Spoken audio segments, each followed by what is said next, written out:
How to fight with your partner in a healthy way. Couples can disagree and, yes, even fight while still showing compassion and respect for each other, according to psychologists. In fact, clinical psychologist Deborah Grody says, married couples who don't have any conflict are often the ones who end in divorce.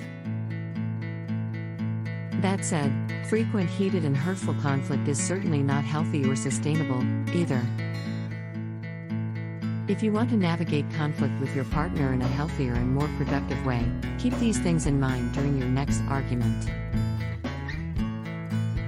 Be curious about your fights. They sort of smile because they know, says Ostrander. That's because, Ostrander says, couples often have the same fight over and over, almost following a script without solving anything. Instead, Ostrander encourages couples to pinpoint what triggers this repetitive fight, and try out ways to compromise instead of allowing the conflict to erupt. This way, both partners can communicate that they do want to hear about the other person's day and together, find the best way to do that. Schedule a time for conflict. Despite having even the most open minds of communication, conflicts are still bound to happen. If you start to have a fight, say, "Let's pick it up this evening," or another time when Terry's time to discuss things, she says. Setting aside time to work out disagreements allows both partners the space to regroup and prepare, Grody explains. They can think about the best way to communicate their feelings in a calmer, more rational way, so as to avoid the instinct of being defensive or accusatory.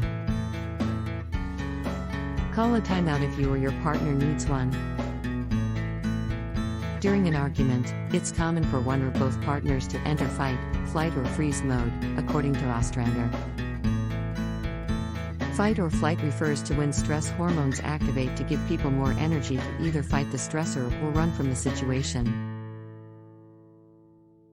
When a couple is in this precarious zone, problem solving is highly unlikely, because each person is solely focused on reacting to the perceived threat they feel from their partner.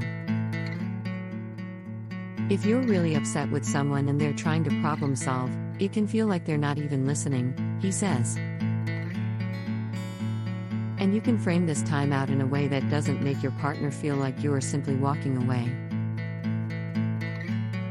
When returning to the discussion after the brief hiatus, both people will be in a better place to make real progress, Ostrander says. Make requests instead of complaints.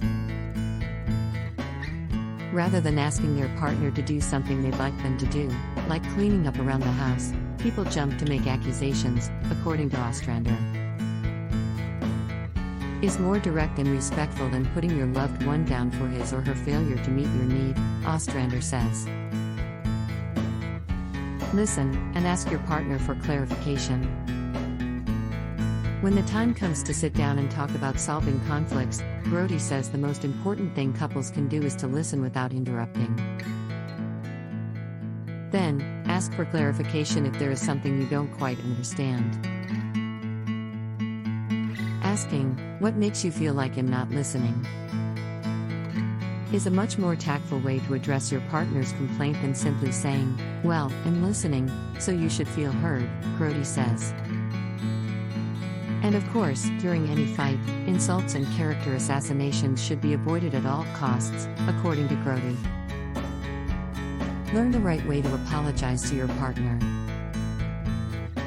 Just as people have different love languages, Ostrander says we have different apology languages, too. It's not enough to recognize that you've hurt your loved one and you owe them an apology. You have to know them enough to tailor your apology to their needs, according to Ostrander. Some people want big gestures and some people want, "I'm really sorry I hurt your feelings, and I will take steps not to do that again," says Ostrander.